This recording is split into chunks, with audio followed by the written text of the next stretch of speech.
نحمدو ونصلی علی سید المرسلین اما بعد فاعوذ باللہ من الشیطان الرجیم بسم اللہ الرحمن الرحیم۔ کیسے ہیں آپ سب؟ قربانی کے ایام قریب ہیں، تو سوچا اپنے چینل کے محبین اور ناظرین کے لیے کچھ آسان سے مدنی پھول ایسے پیش کیے جائیں جسے سن کر ہمیں ضروری علم جس کا سیکھنا ان دنوں میں ہمارے لیے ضروری ہے وہ آسان سے آسان تر ہو جائے۔ تو آئیے جانتے ہیں وہ مدنی پھول۔ سب سے پہلے ہمیں یہ جاننا ضروری ہے کہ جو عمل ہم کر رہے ہیں اس کا فائدہ اور نقصان کیا ہے۔ جب اس کی ہمیں معلومات ہوگی تو وہ عمل کرنے میں ہمیں اور زیادہ اچھا لگے گا۔ اسی طریقے سے حضرت سیدنا احمد بن اسحاق علیہ رحمۃ اللہ الرزاق فرماتے ہیں کہ میرا بھائی باوجود غربت کے رضا الہی کی نیت سے ہر سال بقر عید میں قربانی کیا کرتا تھا۔ اس کے انتقال کے بعد میں نے ایک خواب دیکھا کہ قیامت برپا ہو گئی ہے اور لوگ اپنی اپنی قبروں سے نکل آئے ہیں۔ یکایک میرا مرحوم بھائی ایک ابلق یعنی 2 رنگے چت قبرے گھوڑے پر سوار نظر آیا۔ اس کے ساتھ اور بھی بہت سارے گھوڑے تھے۔ میں نے پوچھا ما فعل اللہ تعالی بک، یعنی اے میرے بھائی اللہ تعالیٰ نے آپ کے ساتھ کیا معاملہ فرمایا؟ کہنے لگا اللہ عز و جل نے مجھے بخش دیا۔ پوچھا کس عمل کے سبب؟ کہا ایک دن کسی غریب بڑھیا کو بنیت ثواب میں نے 1 درہم دیا تھا، وہی کام آ گیا۔ پوچھا یہ گھوڑے کیسے ہیں؟ بولا یہ سب میری بقرہ عید کی قربانیاں ہیں اور جس پر میں سوار ہوں یہ میری سب سے پہلی قربانی ہے۔ میں نے پوچھا کہاں کا عزم ہے؟ کہا جنت کا۔ یہ کہہ کر میری نظر سے اوجھل ہو گیا۔ اللہ عز و جل کی ان پر رحمت ہو اور ان کے صدقے ہماری بے حساب مغفرت ہو۔ صلو علی الحبیب صلی اللہ تعالی علی محمد۔ ماشاء اللہ عز و جل۔ آئیے اسی کی مزید برکتیں حاصل کرتے ہوئے فرامین مصطفیٰ صلی اللہ تعالی علیہ وسلم بھی سنتے ہیں۔ قربانی کرنے والے کو قربانی کے جانور کے ہر بال کے بدلے میں ایک نیکی ملتی ہے۔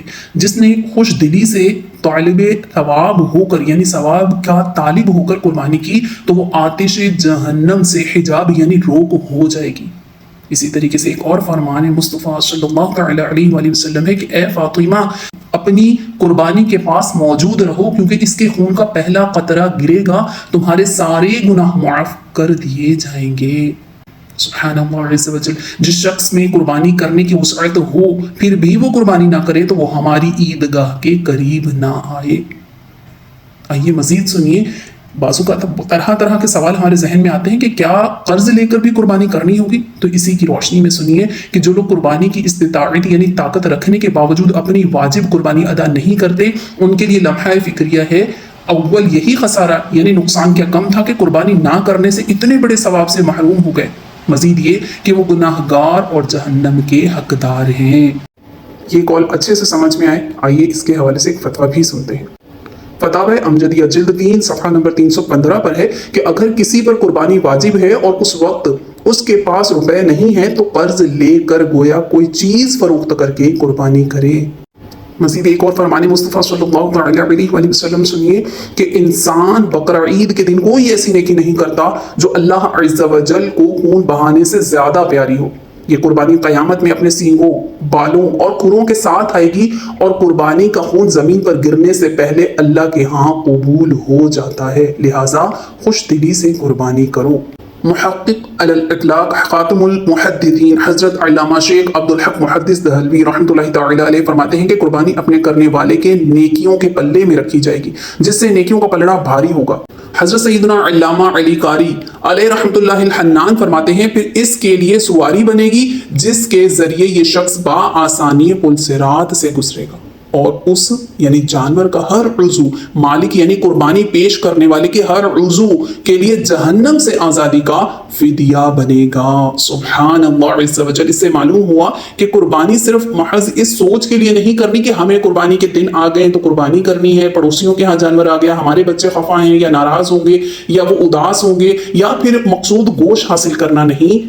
یہ پیاری پیاری فضیلتوں کا حاصل کرنا بھی ہماری نیت میں شامل ہونا چاہیے اور اس کا علم بھی ہمیں معلوم ہونا چاہیے۔ بھائی ماشاءاللہ کچھ لوگ تو ایسے بھی ہوتے ہیں جن کا ذہن بنا ہوتا ہے کہ ہمیں ہر حال میں قربانی کرنی، لیکن قربانی واجب کس پر ہے یہ جاننا بہت ضروری ہے۔ تو آئیے توجہ سے یہ بھی سنیے گا کہ ہر بالغ مقیم مسلمان مرد و عورت مالک نصاب پر قربانی واجب ہے۔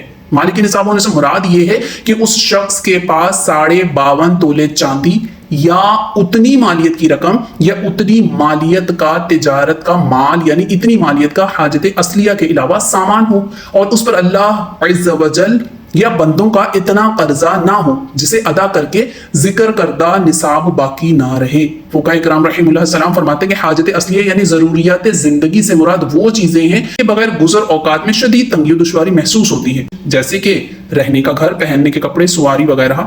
یہ بہت ڈیٹیل ہے۔ اب ہر بندہ اپنے نصاب کو چیک کر کے قربانی واجب ہے یا نہیں اس کا اندازہ بخوبی لگا سکتا ہے۔